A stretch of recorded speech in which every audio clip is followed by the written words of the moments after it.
One, बाल शिक्षा के संदर्भ में टैगोर के योगदान को स्पष्ट करें। इस क्वेश्चन में हम लोग देखेंगे कि जो रविन्द्रनाथ टैगोर हैं, उन्होंने शिक्षा में अपना योगदान देने के लिए योगदान के संदर्भ में उन्होंने किन किन बातों का उल्लेख किया है, और ये जो बीएड की परीक्षा के लिए काफ़ी महत्वपूर्ण है।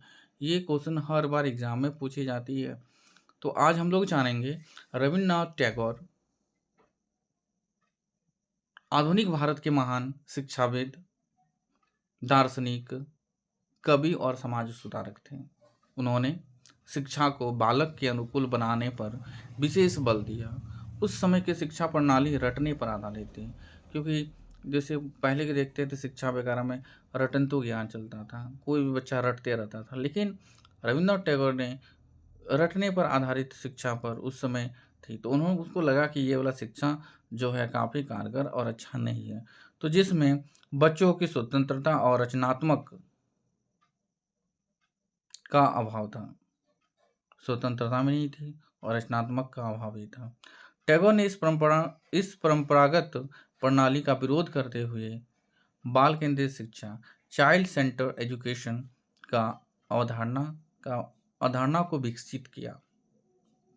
उन्होंने कहा कि चाइल्ड सेंटर एजुकेशन, जो भी शिक्षा होगी वो बच्चे को ध्यान में रखकर ही उस शिक्षा का विकसित किया जाए। इसके अनुसार शिक्षा का उद्देश्य केवल ज्ञान देना नहीं, बल्कि बालक के स्वर्गीय विकास को सुनिश्चित किया गया। होलिस्टिक डेवलपमेंट मतलब बालक का खाली सिर्फ पढ़ने में नहीं, बल्कि उनका अभिरुचि कला में, आर्ट एंड क्राफ्ट में, संगीत में, म्यूजिक में, हर तरह से उनका मानसिक, बौद्धिक, शारीरिक विकास हो। टैगोर ने शैक्षिक सिद्धांत, education of principle of Tagore, प्रकृति के साथ शिक्षा। टैगोर का मानना था कि शिक्षा प्रकृति के सानिध्य में होनी चाहिए। उन्होंने कक्षाओं को चार दीवारी के बाहर निकालकर खुले वातावरण में पढ़ने पर बल दिया। शांति निकेतन इसका सर्वोत्तम उदाहरण है। इसमें बालकों में स्वाभाविक विकास और रचनात्मक सोच विकसित होती है। नंबर 2, स्वतंत्रता का विकास या स्वतंत्रता का सिद्धांत। टैगोर के अनुसार बालकों को सीखने की स्वतंत्रता मिलनी चाहिए। वे जबरदस्ती पढ़ने के विरोधी थे। वे जबरदस्ती पढ़ाने के विरुद्ध थे। उन्होंने कहा था कि शिक्षा आनंददायक होनी चाहिए, ना कि बोझ। इसमें बालकों में आत्मविश्वास और जिज्ञासा बढ़ती है। रचनात्मक और कला पर बल, emphasis of creativity and arts. Tagore ने शिक्षा में संगीत, नृत्य, चित्रकला और नाटक को महत्वपूर्ण स्थान दिया है। उनका मानना था कि कला के माध्यम से बालक अपनी भावनाओं को व्यक्त करता है।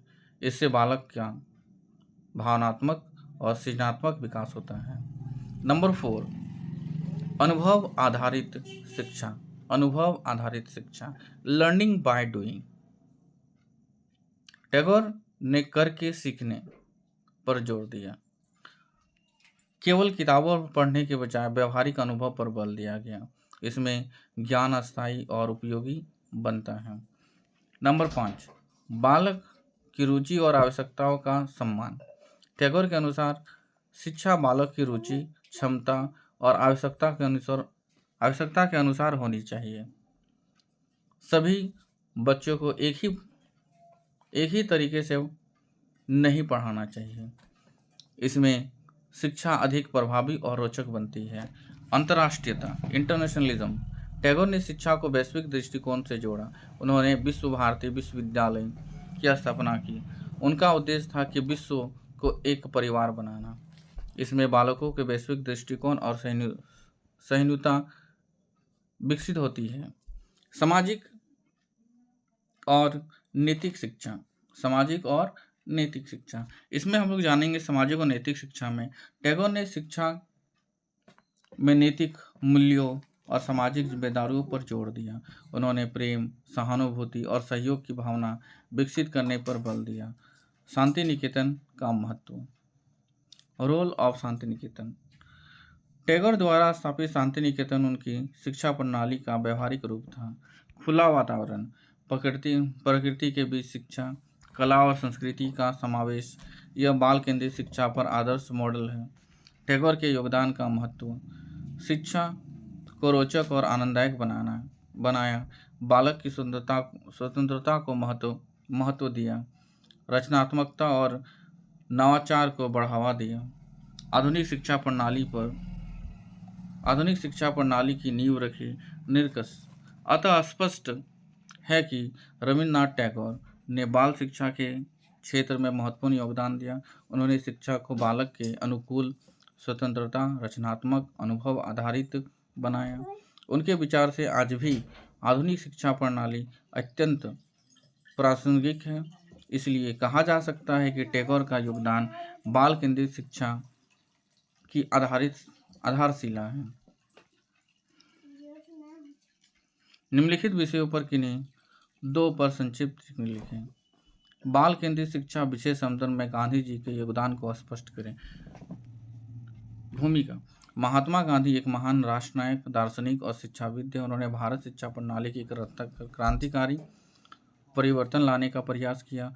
उस समय की शिक्षा प्रणाली पुस्तकीय ज्ञान और रटने वाले आधारित थी, जिसमें बालकों की रुचि, आवश्यकता और अनुभवों की उपेक्षा होती थी।